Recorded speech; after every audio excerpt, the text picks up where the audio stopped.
Boa tarde, Moçambique, e a todos que acompanham-nos nesta plataforma que é da RTV, que é transmitida através tanto do Facebook, YouTube, bem como através da TV Cabo. Queremos agradecer a sua especial audiência, prezado internauta e telespectador, e vamos, como tem sido a panagem aos sábados, analisar aquilo que é a pauta mediática do nosso país. Hoje continuamos com dois convidados, um já tradicionalmente conhecido da casa, que é o José Matemulano. Boa tarde, seja bem-vindo, José. Muito boa tarde e boa tarde também aos telespectadores e desejar uma boa audiência e que desfrutem das ideias das opiniões que foram lançadas. Exato, José Matemulano, mais um José também, que está, mas não é Matemulano, é Cinco Velo. Seja bem-vindo, José, a este programa, estreante que é, como está, e seja bem-vindo. Muito obrigado por me terem cá. Espero fazer uma boa contribuição.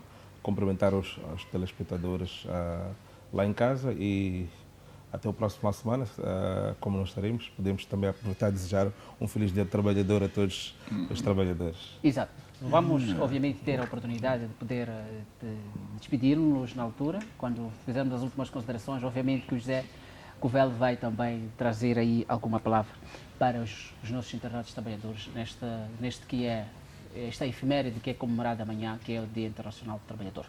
Mas, trabalhadores à parte e as efemérides, vamos ao nosso primeiro tema desta tarde de sábado. O conflito russo-ucraniano já tem, 60 dias, completou 60 dias no dia 24, e dentro deste espaço-tempo nós vamos avaliar, analisar aquilo que consideramos os principais acontecimentos que tiveram lugar. Vamos também olhar mesmo para esta semana dados novos, conforme temos estado a referir-nos desde o mês de janeiro que temos estado a analisar esta situação. Vamos trazer os dados que foram ocorrendo. Nota dominante esta semana, José Matemulano, o fato da Rússia ter cortado o fornecimento de gás, já ter iniciado este processo de corte de fornecimento de gás, numa guerra económica que já falamos disso aqui, que o Ocidente estava a travar contra a Rússia agora já está a apertar o lado económico também. Que implicações e significado pode ter este fato? Bom, dizer que, em primeiro lugar, este passo, esta ação da Rússia não era inesperada, quer dizer, as cartas estiveram na mesa desde o início, quando a Rússia anunciou sobre a obrigatoriedade de pagar pelo gás em rublos.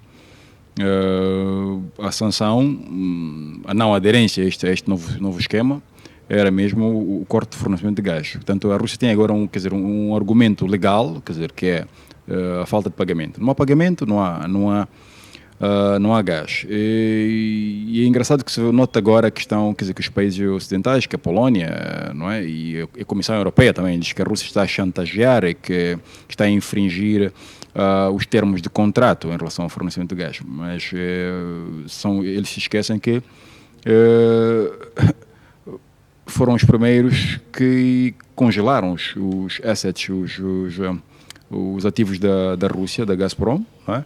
E acho que seria ingênuo esperar que a Rússia continuasse a jogar, quer dizer, com as mesmas regras, quer dizer, fornecer o gás e não receber o dinheiro de volta. Quer dizer, fornecer o gás é saber que todo o valor, todo o pagamento pelo gás fornecido potencialmente pode não regressar, quer dizer, não entrar nos cofres da Gazprom.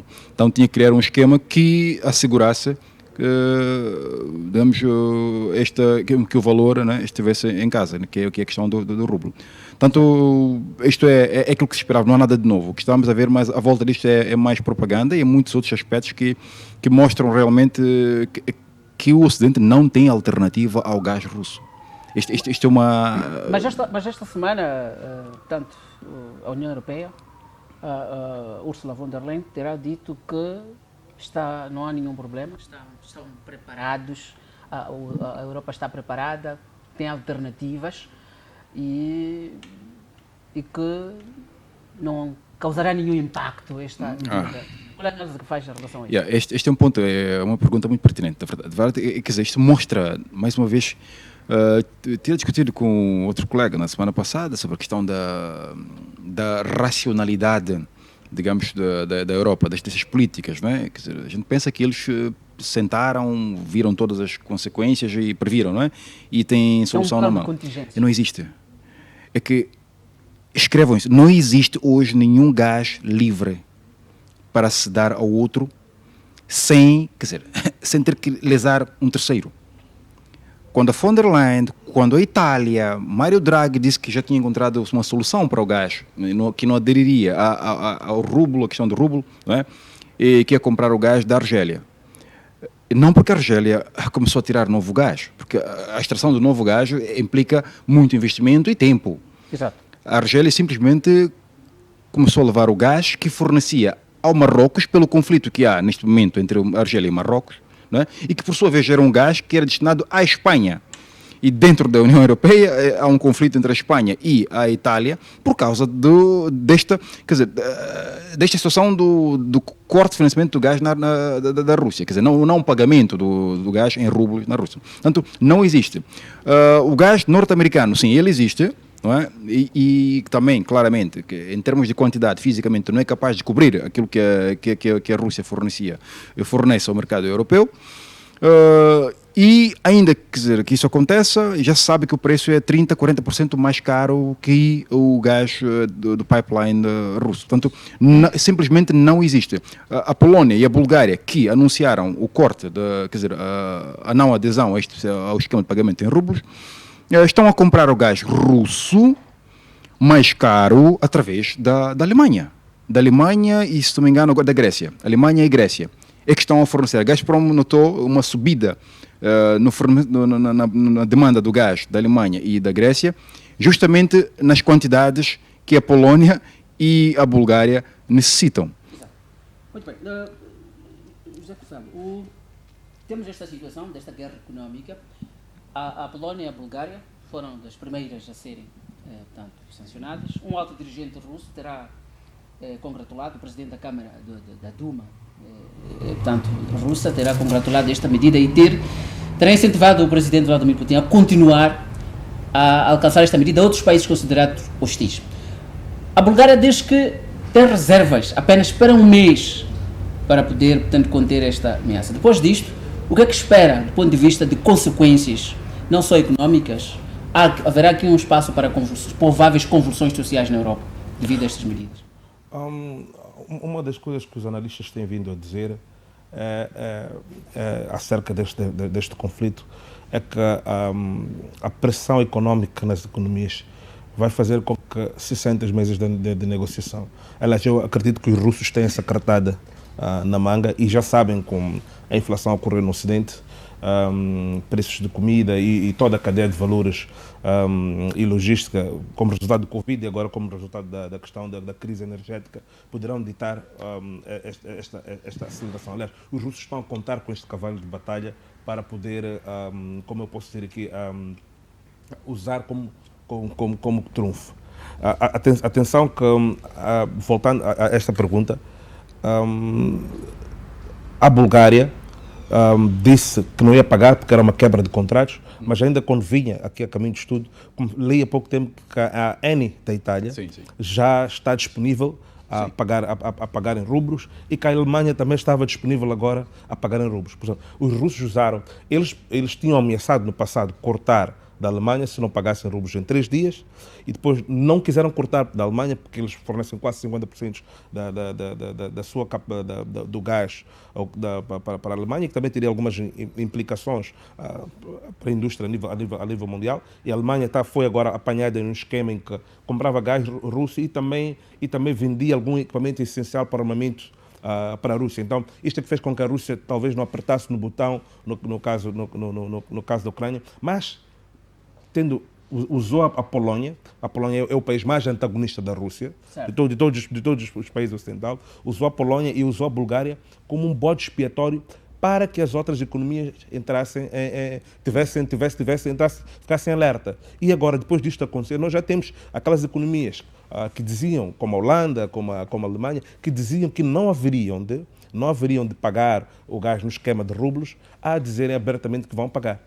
Então, foi uma cartada jogada do Russo. Muitas das vezes, Covello, tem sido olhada, as decisões do Kremlin têm sido olhadas como meticulosamente instruídas, processadas. Há quem considera Vladimir Putin um indivíduo bastante astuto. Acredita que, havendo vários países europeus, numa situação em que recusaram fazer o pagamento em rublos, e foi apenas a Polónia e a Bulgária, foi também uma questão meticulosa a escolha da Rússia para poder fazer isto? Foi. O primeiro país que recebeu a ameaça de corte do gás foi a Alemanha. Mas verifique-se que os países que sofreram corte em primeira instância, quais é que foram? Foi a Polónia, que está ali ao lado, e foi a Bulgária, que está ali ao lado, que são países mais pequenos, onde facilmente se vai sentir a dor, não têm reservas para que o governo possa subsidiar. São países altamente subsidiados, são aquilo que a gente chama de cancro da União Europeia, que são países altamente subsidiados por Bruxelas e que as principais economias subsidiadoras de Bruxelas estão no Ocidente. Agora perderam o Reino Unido, mas agora é a França, é a Alemanha, é a Espanha e também podemos contar com os países nórdicos e por aí em diante. Mas os países recentemente admitidos têm este problema, que são países altamente subsidiados. Então a Rússia jogou esta cartada sabendo que o impacto econômico seria maior para aqueles governos, e aqueles eram governos mais fracos e por aí em diante.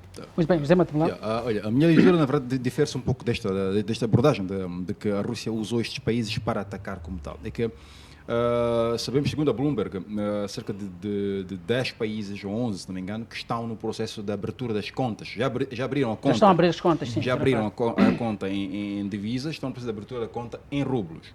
Portanto, de todos eles, aqueles que categoricamente não efetuaram nenhum passo, não é, que mostrasse que estavam a caminho da abertura da conta em rublos, foram os que perderam o gás.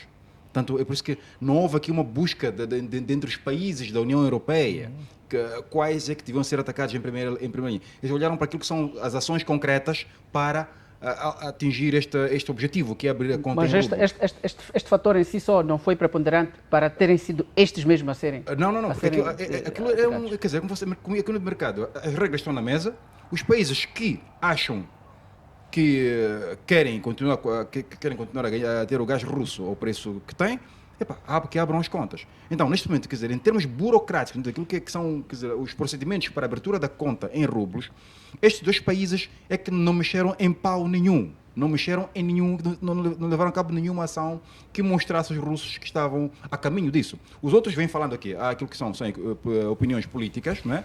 Aparecem dizer que não pagamos nem por nada. Mas, por quê? Porque é o Estado. Quem compra o gás não é o Estado, são empresas não é? Privadas. Portanto, se elas comprarem, é assunto delas, mas o Estado não compra. Até assumir essa posição, que é essa da Itália e Mário Draghi, não é? Exato. O Mário Draghi continua a assumir que não vai pagar em rublos, porque isso é infração da Eni agora. Mas a Eni está a fazer, só que a Eni é empresa estatal. Exato. É empresa privada, melhor dito, com comparação do Estado, mas privada. O mesmo acontece, repete-se em toda coisa. Agora, na Polónia também, a empresa privada, a empresa que forneceu de gás, também é privada, com comparticipação estatal. Exato. E que não moveu nenhuma ação. Mas, por exemplo, é que a Polónia, ao fazer isso, é que ela conta com a questão do Nord Pipeline, quer dizer, que é um pipeline que está em construção, na fase final, com a Noruega. Tanto para obter o gás da Noruega. Só que a Noruega está, isso é oficial, podem verificar uma coisa, podem pesquisar isso, que está no máximo daquilo que são as suas capacidades de fornecimento, tanto de petróleo como do gás. Portanto, no máximo que a Noruega pode fazer este ano é puxar para mais um trilhão e meio de metros cúbicos e ponto final. Agora, de onde é que irá buscar outro gás? Sim, por outro lado, a Polónia está em fase final também da construção da terminal do LPG, não é? Portanto, conta com estes abastecimentos. Portanto, ela pode gerir este momento, este processo, não é? Com o gás o alemão, a compra reversiva, e esperar que possa gerir também o assunto depois com a Noruega e com o gás liquefeito norte-americano. Mais um ponto, é que, como disse o colega, que a Polónia é altamente subsidiada na Europeia, tudo mais, quer dizer, eles não têm muito a perder em termos de indústria. Certo. Quer dizer, o suicídio económico industrial é mais para os países que para a Alemanha, em primeiro lugar, não é?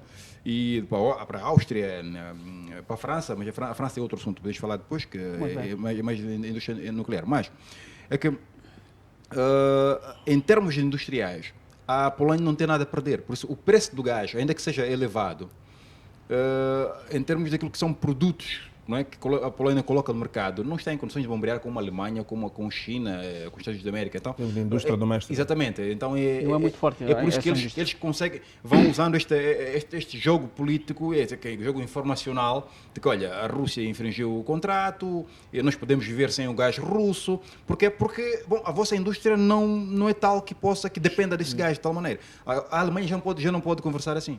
Porque isto é um suicídio econômico, financeiro e industrial total de coisa da Alemanha. Muito bem. Gerou ao nível desta semana ainda na imprensa internacional o fato de que os países europeus têm estado a fazer negócios com a Rússia à calada da noite.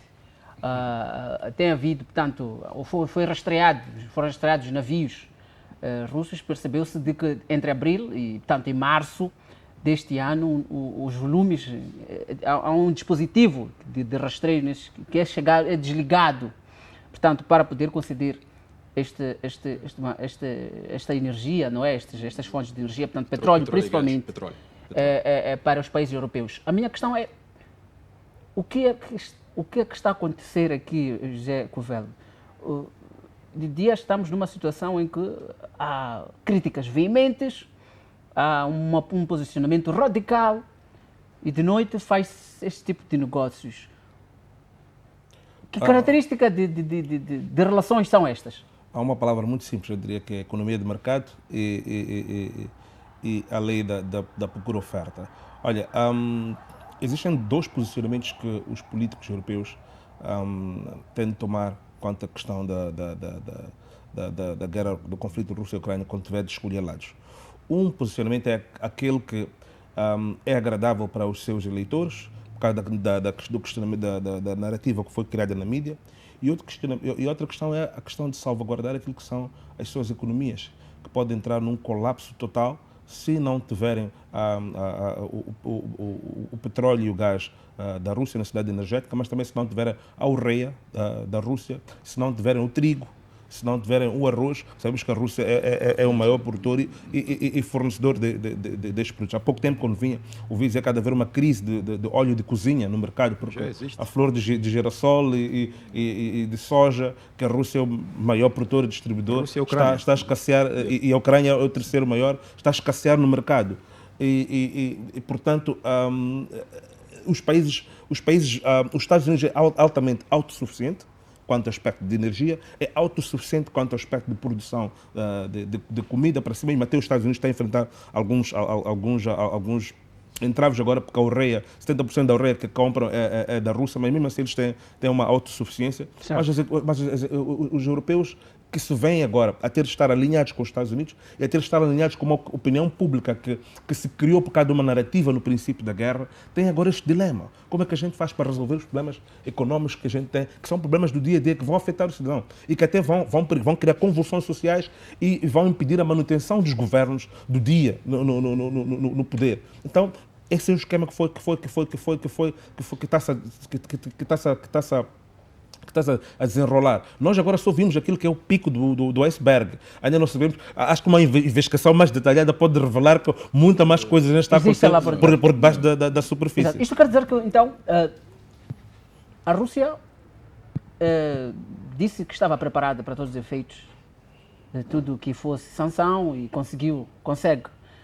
Será que ela fez também esse estudo de jogo econômico e percebeu que a dependência era tanta que, de uma ou de outra forma, não seria de hoje para amanhã que a Rússia deixará de ser um ator importante neste panorama de entrega energética? Por outro lado, eu queria que também analisasses o fato de que a União Europeia voltou esta semana a dizer que está preparada para esta situação da Rússia, do ponto de vista da dependência energética, cada vez mais poderá depender menos da energia da Rússia. E eu quero perguntar, em termos de universo temporal, tem alguma previsão desta dependência vir a não ser necessária? Primeiro, eu queria construir naquilo que disse aqui o meu colega, o Zé, é que, na verdade, a União Europeia está a dizer agora, mas os planos estão a ser feitos agora em cima do joelho. Não existe nenhum plano, não existe nenhuma alternativa.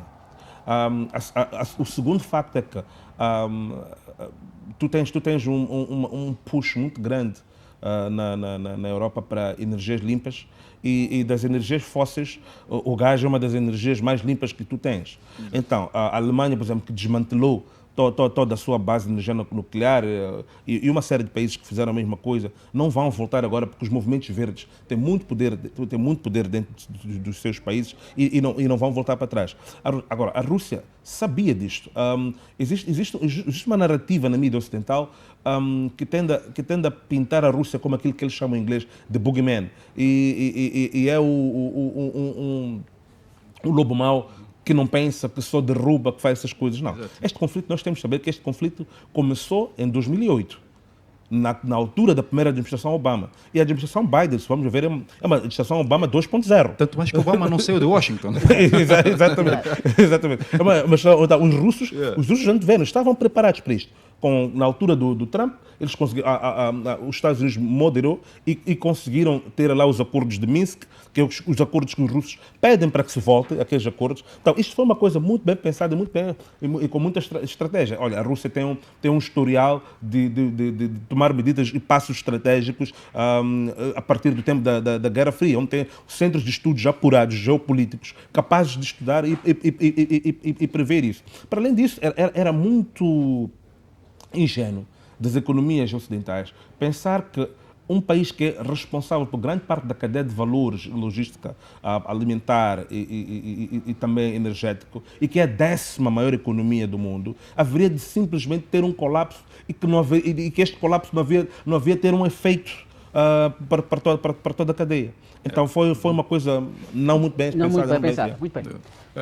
Eu ia dizer, de facto, para acrescentar, de facto, olha, que bom, na verdade, sim, a Rússia esteve preparada, mas nunca ninguém se prepara cabalmente para a situação como esta, porque as situações são de facto apocalípticas, porque a prova disso é o facto da Rússia não ter conseguido retirar metade das suas reservas que estavam em bancos. Porquê? Porque, bom, acho que quando construíam o worst case scenario, quer dizer, a coisa, não chegaram até aí, porque pegaram aquilo que é o credo do capitalismo, não é? Quer dizer, não tocar naquilo que são as bases, a fundação do capitalismo, que é o direito à propriedade, por exemplo, não é? Quer dizer, a intocabilidade, se quisermos, daquilo que são as reservas, não é? Porque é aquilo que dá aquela crença que o mundo tem em relação ao dólar. Então, ok, vai ser tudo menos isso. Exato. Só que o Ocidente, os Estados Unidos da América, em primeiro lugar, deu tiro no próprio pé. Porque, na verdade, acabou por... Quer dizer, a crença no dólar já se foi. Os sheiks árabes e os oligarcas russos, já não só, e tudo mais, os latino-americanos e por aí, indianos, que estão a olhar para aquilo e estão a dizer que os passos agora é retirar aquilo de lá. Porque não sabe quando é que estarão na mira do Ocidente. E vou mais. Existe um grupo claro de oligarcas russos que eram completamente antagónicos a Kremlin, a Vladimir Putin, que estão no Ocidente, em Londres, há décadas, com os seus bilhões de dólares e pounds, que só por serem russos viram os seus bens confiscados. Eles já mostraram provas de tudo quanto era possível, de que eles não tinham nada a ver com Vladimir Putin ou com a Rússia. Quer dizer, eram dissidentes, mas porque tem um passaporte. Grande russofóbia. É uma russofóbia. Não é? Então, os outros investidores, os outros homens de negócios, penso que até políticos, não é? Africanos, incluindo, que têm assets no Ocidente, começam a olhar para isso com um certo nervosismo, porque tem que olhar para procurar formas de se assegurar, não é? De uma situação dessas. Portanto, este é um ponto. Agora, em relação à questão do uso, sim, daquilo que é os trunfos que tem, que é a energia, porque de facto houve muito calculismo, porque emocionalmente a Rússia podia, eu tenho dito isso, podia simplesmente pegar e cortar o fornecimento de gás à Europa. Mas não, o Putin olhou para aquilo, como é que posso tirar ainda ganhos nisso? E olhou em primeiro lugar para a sua moeda. Portanto, esta jogada do rublo, e veja quanto é que está o rublo hoje. O rublo está a 72.500, 72.5. Quer dizer, que é um indicador, que é uma taxa que estava em janeiro deste ano, antes do coisa. Então, só com esta jogada conseguiu nivelar, quer dizer, reduzir quer dizer, os efeitos das sanções em termos financeiros, né, neste caso, e para poder pôr a situação macroeconómica no país, quer dizer, estável. E é o que vemos aí. Portanto, é mesmo um assunto que ainda vai dar que falar. Exato. Relativamente a uma outra figura deste jogo, que é a própria Ucrânia, esta semana, tanto temos um novo ator, quer dizer, um novo ator assim que é, mas um ator conhecido, mas com novas ações, que é o secretário-geral das Nações Unidas, que esteve, portanto, na Rússia e também visitou a Ucrânia recentemente. E na Ucrânia, Volodymyr, aliás, Zelensky terá terá dito a Volodymyr Zelensky, desculpado-se o fato do Conselho de Segurança não ter feito aquilo que deveria ter feito. Esteve na Rússia, depois vai à Ucrânia, os discursos na Rússia, um outro, na Ucrânia, o outro. António Guterres será figura essencial como mediador. Ele saiu como arauto da paz, mas o seu comportamento revela uma diferença de abordagem. O que é que acha deste posicionamento dele, se a verdade é efetivamente trazer a paz? Eu, em outros fóruns, em edições anteriores, já teria dito que Guterres perdeu digamos, a legitimidade de exercer o papel de mediador, porque ele já tomou uma das partes, abertamente, o que é repudiável para um diplomata de mais alto nível. Portanto, a visita de Guterres à Rússia e a Kiev mostra um desespero total do Ocidente por causa da situação em Mariupol, na Azovstal, na fábrica siderúrgica. Certo. Primeiro porquê? Porque estando o Ocidente a jogar, digamos, a cartada do isolamento de Vladimir Putin, em condições normais, evita-se que pessoas de alto nível, de altos cargos, né, se possam fazer presentes, quer dizer, só para aquela fotografia, não é? Isso é evitado, porque teme-se que se use, por outro lado, como uma prova de que, olha, que não há isolamento nenhum. Portanto, está-se aberto. Então, Guterres arriscou-se a ir para a Rússia e presume-se que seja por uma razão mas muito, muito, muito importante. A razão e ainda hoje, no meu canal... A saída, houve um bombardeamento... No canal, o Funguramaço, eu lancei ainda hoje uma opinião sobre o assunto, uma nota analítica, é que quem está encurralado na fábrica Azovstal é o ponto, porque Guterres vem a pedir mediação na retirada daqueles homens lá de coisa. Sim, falando de civis. Sim. Ok? Mas a resposta de Putin foi muito clara. Foi que não há nenhum problema. Nós paramos de bombardear a fábrica. Abrimos corredores humanitários. Se há civis, que os retirem. Ninguém está a molestar a ninguém. Até os próprios soldados podem arrumar as armas e retirarem-se por estes corredores. Não há perigo para ninguém. E mais ainda, quando um exército que tem honras de guerra, quer dizer, um exército diferente de um militar, de um terrorista, né? Quer dizer, o militar tem um juramento para cumprir, não é? Exatamente, o ético de conduta de guerra. Portanto, quando diz que, quer dizer, para o mundo inteiro, que há lá civis e feridos e tudo mais, então por que não retira os civis? Porque existe um corredor aberto, a outra parte, a conta garante que todos serão tratados com delicadeza, porque já houve... Segundo a Convenção de Viena. Exatamente, milhares de soldados ucranianos que renderam-se, estão aí nas casernas, bem tratados.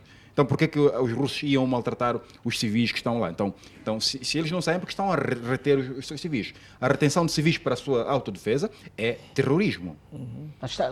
Está a dizer que estão sendo usados como escudos humanos? A estarem lá, porque não é normal que até hoje não tenham saído, não tenham retirado os civis. Com fome e ferimentos, deviam sair.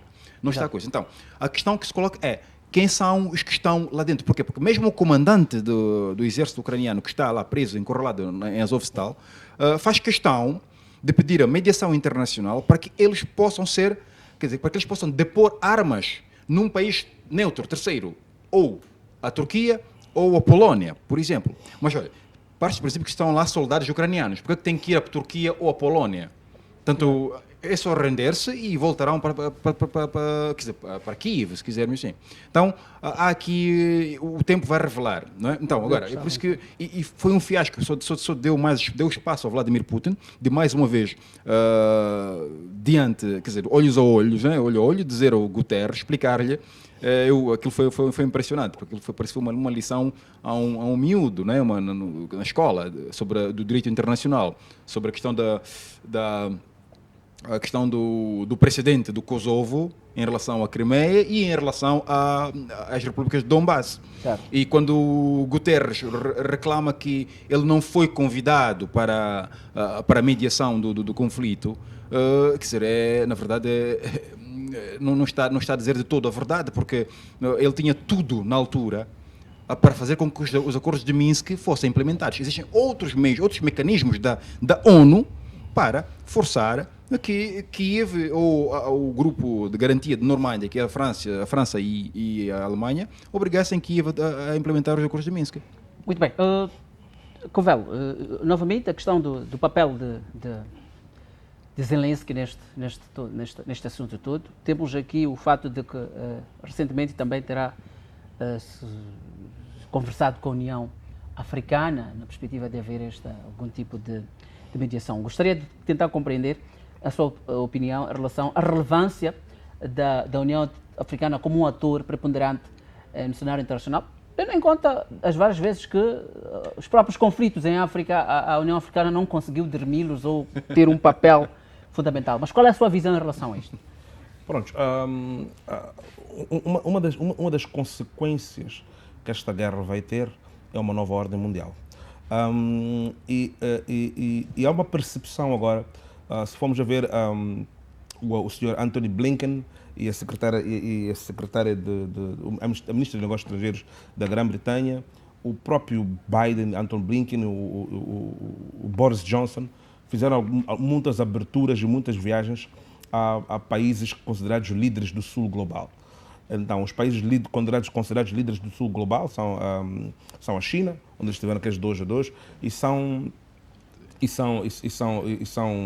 a Índia e o Brasil. A África Sul está lá, mas eles têm um problema, eles tratam a África, continuam a tratar a África como um todo, não a África como individualidade. Agora, eu queria primeiro dar este background, que é para se perceber que as elites ocidentais já perceberam que a narrativa que eles têm do conflito é uma e a percepção que o sul global tem é outra. Então, este é um esforço de se tentar por causa de resoluções que querem-se fazer nas Nações Unidas, de se tentar convencer o sul global. A primeira instância foi aquela em que a Rússia foi retirada da Comissão dos Direitos Humanos. Então, não que a União Africana venha a ter um papel preponderante na resolução ou na mediação de conflito. A União Africana debate com os seus problemas, seus conflitos próprios, que ainda precisa de criar uma estrutura para resolver. Mas o que tem em jogo aqui é a questão dos votos nas Nações Unidas. Então, é aquilo em inglês a gente chamaria de charming operation. Né? Yeah. Sabemos que o Zelensky é o autor, para tentar ali acalentar as pessoas e criar um suporte, um sentimento para a causa do Zelensky. O Zelensky é um showman. Não se esqueçam disso. O Zelensky é um showman e ele está no auge da sua carreira de representação. Tanto ele tem um palco do mundo para poder mostrar. Tem um palco do mundo, por isso que, quer dizer, em vez de estar a comandar as operações no teatro de guerra, ele está com os twitters, com os TikToks. Esteve nos Grêmios e até foi criticado por um país que está em guerra. O país está em guerra, está a usar isso para a fama. E vou mais, a questão, até porque eu não acredito e sou convicto que os africanos, os líderes africanos não são idiotas para tomar essa pílula, né? Esta atuação de Zelensky é mais para a população, para o povo, quer dizer, não é?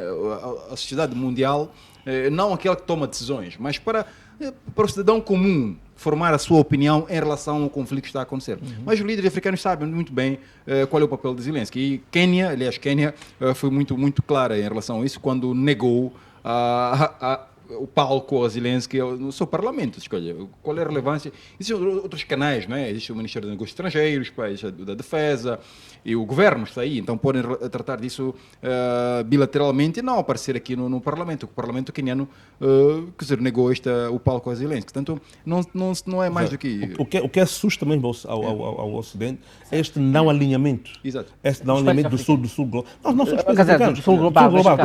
Temos o Brasil agora, que era um aliado na altura do Trump e um aliado indiscutível dos Estados Unidos, mas que agora o Brasil está a caminhar para outro caminho. É mesmo pela visão do mundo que tem o Bolsonaro. O Bolsonaro é conservador, é nacionalista e é conservador. Trump, idem. Então, o mundo, os Estados Unidos da América agora, e o mundo, ocidental, está sob a orquestra dos globalistas, não é? A agenda globalista nem tão pouco coincide com a agenda do nacionalismo. Quer dizer, o Orbán que temos na Europa, temos o Vladimir Putin, quer dizer, é a China, é a Índia até, e o Brasil. Por isso que o Brasil hoje está numa situação um pouco de reencontrar-se praticamente. Exato. Muito bem, conforme apesar de os telespectadores devem estar a acompanhar, há muita coisa ainda para dizer em relação à Rússia. Acreditamos que a Rússia, este conflito russo-ucraniano, mas nós vamos, por cada questão de gestão de tempo, a abordar o nosso tema para esta tarde. Vamos, tanto, pedir aí ao Elias Macanja para rapidamente colocarmos já o nosso segundo tema. Vamos abordar a questão dos resultados das eleições na França. José Covello, Emmanuel Macron, depois de muito tempo sem nenhum presidente conseguir a reeleição, conseguiu, de alguma forma, ser reeleito presidente da França, 58% de votos. Como analisa esta vitória de Macron, olhando para o fato de estar a concorrer, ele é centrista, estava a concorrer com Marine Le Pen, que representa a extrema-direita. Terá sido um voto para Emmanuel Macron ou terá sido um voto para fazer de tudo para permitir que não chegasse a extrema-direita a presidir a França? Bom, eu diria o seguinte, eu nunca me vi na expectativa de ver a extrema-direita a vencer, nestas eleições, e o direito é do povo francês, mas eu estava a apoiar a Le Pen porque havia de trazer algum sentido para um debate no conflito que está a acontecer, em que ela própria dizia que o conflito não se pode resolver de forma militar e belicista, e a Europa está com uma mente completamente belicista, só vista desde a altura da Segunda Guerra e da Primeira Guerra Mundial, uma coisa estranha, mas o voto foi um voto de necessidade existencial do povo francês. Era a proteção dos valores republicanos. Valores republicanos é aquilo que a gente chama muitas vezes em resolução de conflito, qual é o menor dos dois males. Exato. E o menor dos dois males era a continuidade, era o Macron. Porque se alguém da extrema-direita ganha o poder num país significativo como a Europa, abrimos a caixa de Pandora. Nós sabemos o que vai acontecer no dia seguinte na Inglaterra, nós sabemos o que vai acontecer na própria Alemanha, e a Europa já tem uma tendência agora, por causa do combate à migração, a radicalizar-se cada vez mais. Então os franceses tinham este dilema e a única escolha que tinham era o Macron, que até está com políticas antissociais muito drásticas, como reduzir, aumentar a idade da reforma, cortar um grupo de subsídios, mas pensando daquilo que é a história, do que o radicalismo já trouxe à Europa com a Primeira, com a Segunda Guerra Mundial, e a França agora tem sido um epicentro muito forte. Apesar de que a Le Pen baixou um pouco o tom do seu discurso e disse que já pode admitir isto e aquilo, mas as pessoas ainda dizem que ela ainda vem como um lobo disfarçado de ovelha, não consegue acreditar aquilo que são as cores da própria Le Pen. Então foi mesmo uma questão da França safar-se daquilo que é a extrema-direita e não uma escolha. Não tinha outra opção. Não tinha outra opção. Mas, de um lado, o crescimento de Marine Le Pen é visível. Os resultados mostram que, de uma ou de outra forma, se ela continuar, é bem possível que as coisas mudem. Qual é a sua opinião em relação a isto? Eu vejo isso, é como aquela máxima, né? O copo está meio cheio ou meio vazio. Não é? Portanto, eu vejo aqui que, de uma outra maneira, houve uma vitória da Marine Le Pen. sem dúvidas, porque é o melhor resultado historicamente, não é? Quer dizer, Certo. não há dúvidas. Portanto, se está assim, porque há um trabalho que está a ser feito, há uma mudança da atitude em relação a ela, ao movimento dela, e é verdade que ela fez muito para distanciar-se da extrema-direita. Até Porque tirou o pai do partido. Exatamente, ela está mesmo mais para o centro, não é? E por isso houve um golpe de mestre em termos daquilo que são tecnologias políticas, porque o Zemmour foi trazido, este aqui é o termo mesmo, quer dizer, foi colocado para fazer com que os franceses recordassem do que era a extrema-direita e com facilidade pudessem associar o Zemmour a Marine Le Pen, que já não é esta de hoje. Exato. Mas foram buscar a Marine Le Pen de ontem, porque o Zemmour dizia exatamente aquilo, defende, exatamente aquilo que a Marine Le Pen dizia.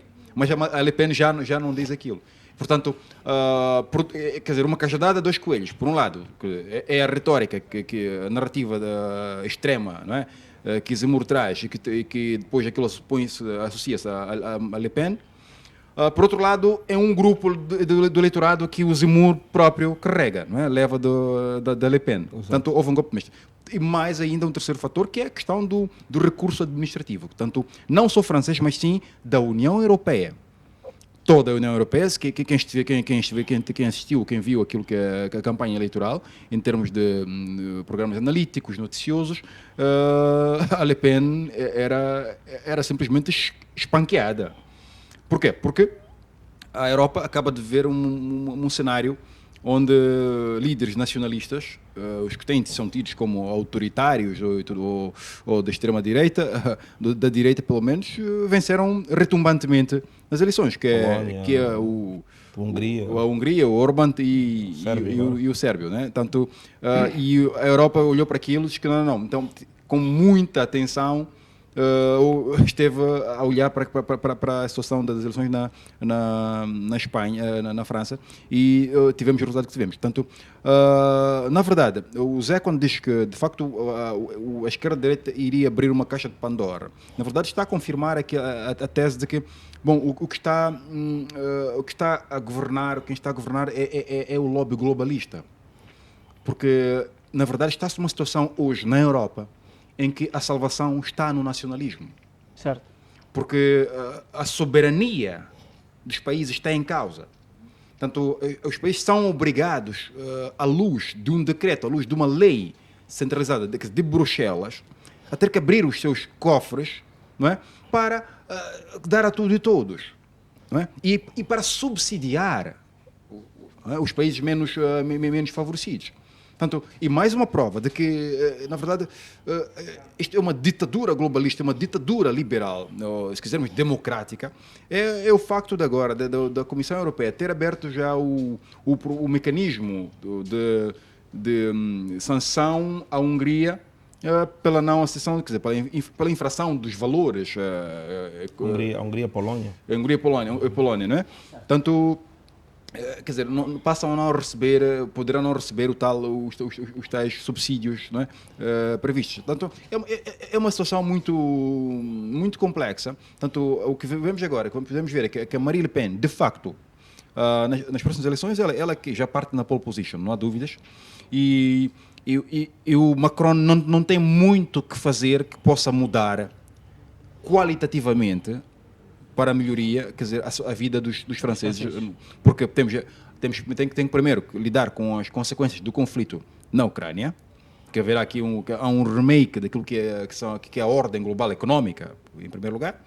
A França está a sofrer, digamos, revés, quer dizer, em África, não é? Este é outra coisa. E há mais o terceiro, que não se fala, do qual não se fala. A França está muito livre em relação ao gás russo. Diz que não precisa do gás porque ela tem energia nuclear.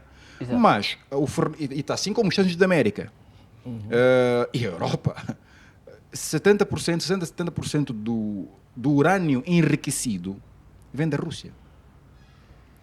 A França usa 70% da energia nuclear e diz que não precisa do gás. Certo. não é? É por isso que mesmo agora, em reta final, antes das eleições, Macron acabou dizendo que não precisava do gás e tudo mais, que era coisa, porque contava com a energia nuclear. Mas a Rússia ainda não tocou nesse aspecto.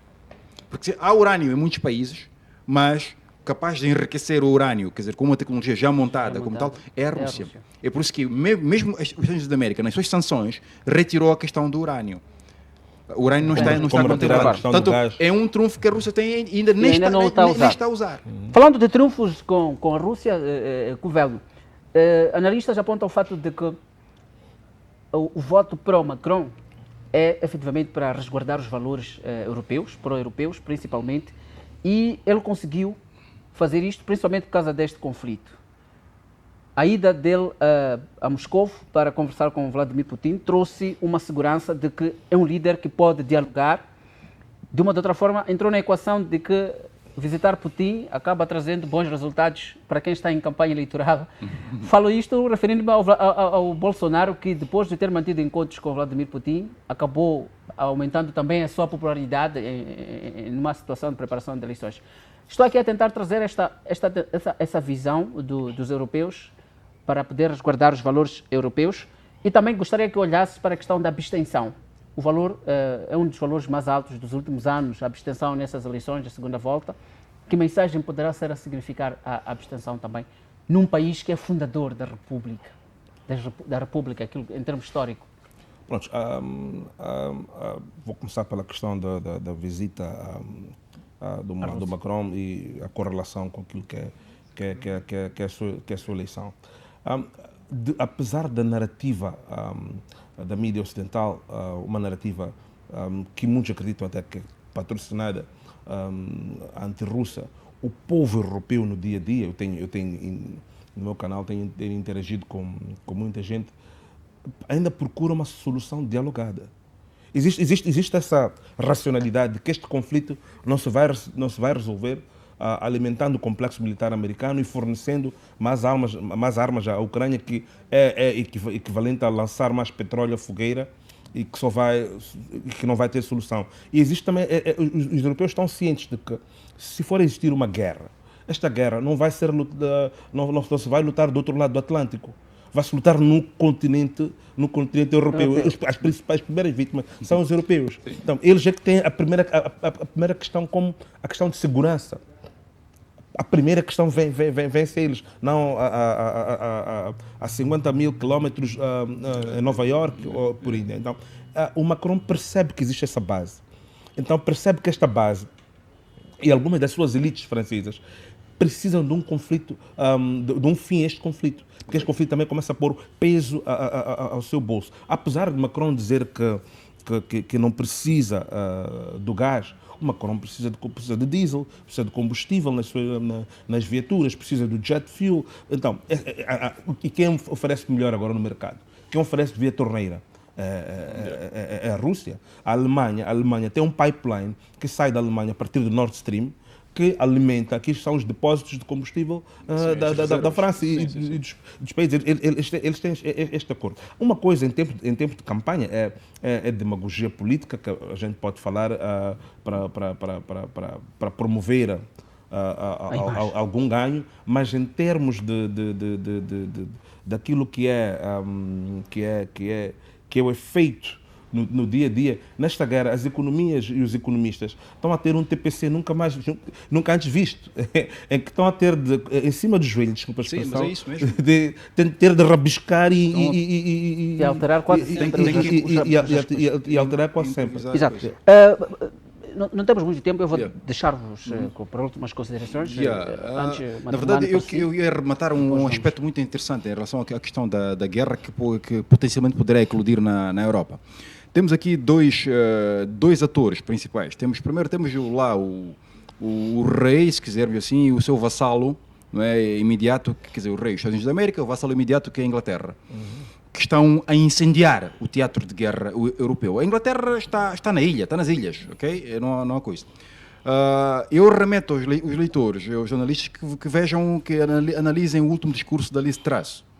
é um discurso incendiário. Se aquele discurso, se aquela senhora tem autoridade, tem legitimidade naquilo que é o governo do Ocidente, e é se implementar o que ela disse ali, não é? Quer dizer, estamos perante, estamos no limiar de uma guerra em grande escala, ok? A não ser que ela, como já mostrou e já provou em episódios passados, que ela não é inconsequente também, não é? Quer dizer, Certo. ela consegue confundir o mar Báltico e o mar Negro, não é? Tanto não é coisa. Então,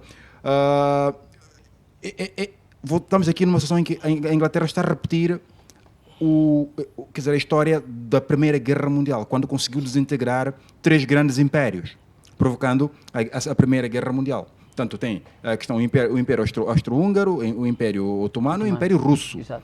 que desapareceram como resultado da Primeira Guerra Mundial. Portanto, neste momento, porque o Uncle Sam está com problemas muito sérios económicos, não é? E ele precisa de um espaço onde colocar a sua produção, como reerguer-se economicamente, porque do outro lado tem a China, tem a Índia e tem a Rússia, que já taparam, quer dizer, que fecharam o tampão. Tanto o que resta é o espaço europeu. Tanto mais aprovar isto é a nova lei do land leasing, que está a ser aprovada não só para a Ucrânia, mas para a Europa toda. E em jeito de coisa, de conclusão, só para recordarem, por exemplo, que o land leasing que a América deu à União Soviética na Segunda Guerra Mundial, quer dizer, o fardo da dívida Exato. só foi pago em 2006. Tá? Portanto, a Ucrânia neste momento está, os números que a gente ouve, que diz que são ofertas, na verdade não são ofertas, são tranches, são créditos, né, financeiros. Então, agora vai entrar, há de haver uma lei específica, diga, são trilhões. Agora há de haver uma linha concreta, quer dizer, sem nenhum impedimento burocrático. É via land leasing, tudo que não só a Ucrânia, mas a Europa precisar, porque a Europa não está em condições de produção massiva de equipamento bélico, primeiro porque isso precisa de energia, que não tem. Portanto, a indústria americana está em condições porque ela tem energia suficiente para produzir armas e equipamento bélico necessário para fornecer aos seus aliados na Europa. Portanto, isto precisa de ser analisado muito a fundo e temos de ter muita cautela. Então, Mas muito obrigado. muito obrigado. Eu só apelar mais uma vez, ia aconselhar a que procurassem no Telegram o canal Fungura Masso, onde eu lanço já mais detalhadamente muita informação e com as fontes necessárias. Portanto, Fungura Masso é o seu canal no Telegram. Muito bem. Assim também gostaria de dar algumas considerações finais, José Covello, para... Eu gostava de dar as considerações finais para a loucura descabida que a Europa está a viver neste momento. A Europa está a brincar com fogo. Porque este conflito já leva 2 meses, 60 dias. Era suposto que agora o velho continente, o continente conciliatório, o continente que teve guerras, que jurou que já não teria mais guerras, tivesse até agora começado aberto uma linha de negociação. Mas o discurso que se vê, mesmo quando interage com algumas pessoas online, algumas figuras importantes e fazedores de opinião, é um discurso muito bélico. Vamos bombardear, vamos bombardear, vamos bombardear. E para mim é ridículo, porque um dos meus livros favoritos, em termos que usa-se muito também na geopolítica, é o Sun Tzu, A Arte de Guerra. Ele disse que se vais lutar com um exército muito forte, ou quase que equivalente ao teu, é melhor no campo de batalha, por trás do teu adversário, construir uma ponte de ouro. Que é para no meio da batalha, quando a batalha está muito quente, tu não te completamente autodestruires e o teu adversário também não se autodestruir e ter um campo de fuga. Não vale a pena tu fechares o teu adversário até o ponto que ele já luta com desespero e a destruição pode ser total para ti ou pode ser total para os dois lados. Nós temos na Europa países que, por negociação entre a União Soviética e os Estados Unidos, mantiveram-se neutros. E são países altamente desenvolvidos. Temos a Suécia, temos a Finlândia, temos a Áustria. São países hoje altamente desenvolvidos. E o que a Rússia está pedindo não é uma coisa nova, é uma coisa que foi feita lá e que pode ser feita agora para a pessoa que está. Então, eu havia de apelar a quem de direito, somos um canal pequeno, mas mesmo assim acredito que as nossas vozes podem ser ouvidas, a quem de direito, a Portugal, alguém da União Europeia, que se comece a sentar para se negociar. O Trump disse isso há pouco tempo. Que não tem cabimento que até agora a Rússia e a Ucrânia não começaram. E até disse que é melhor que a Ucrânia comece a negociar agora, porque mais tarde pode negociar numa posição de muita fraqueza. É para assinar a capitulação. Muito bem, bem evidente que com os nossos comentadores, analistas aqui, ainda há muita coisa mesmo Não para parece que poder passou uma hora. conversar, mas infelizmente vamos aí aproveitar o momento para pedir aí à direção para aumentar este momento do nosso programa, porque parece-nos mesmo muito pouco e os assuntos são muitos. Quero agradecer assim, prezado internauta e telespectador, que tivemos a oportunidade juntos partilhar mais uma vez a pauta mediática internacional deste conflito, em particular na Europa e a questão na França sobre os resultados. Agradecer de forma especial assim José Matemolano mais uma vez e assim também José Covelo pela vossa presença aqui inestimável. Quero despedir-me com votos de que dentro de 7 dias poderemos novamente estar juntos para avaliarmos e conversarmos sobre aquilo que é a pauta mediática internacional. Boa tarde, um bom final de semana. Fique na restante programação da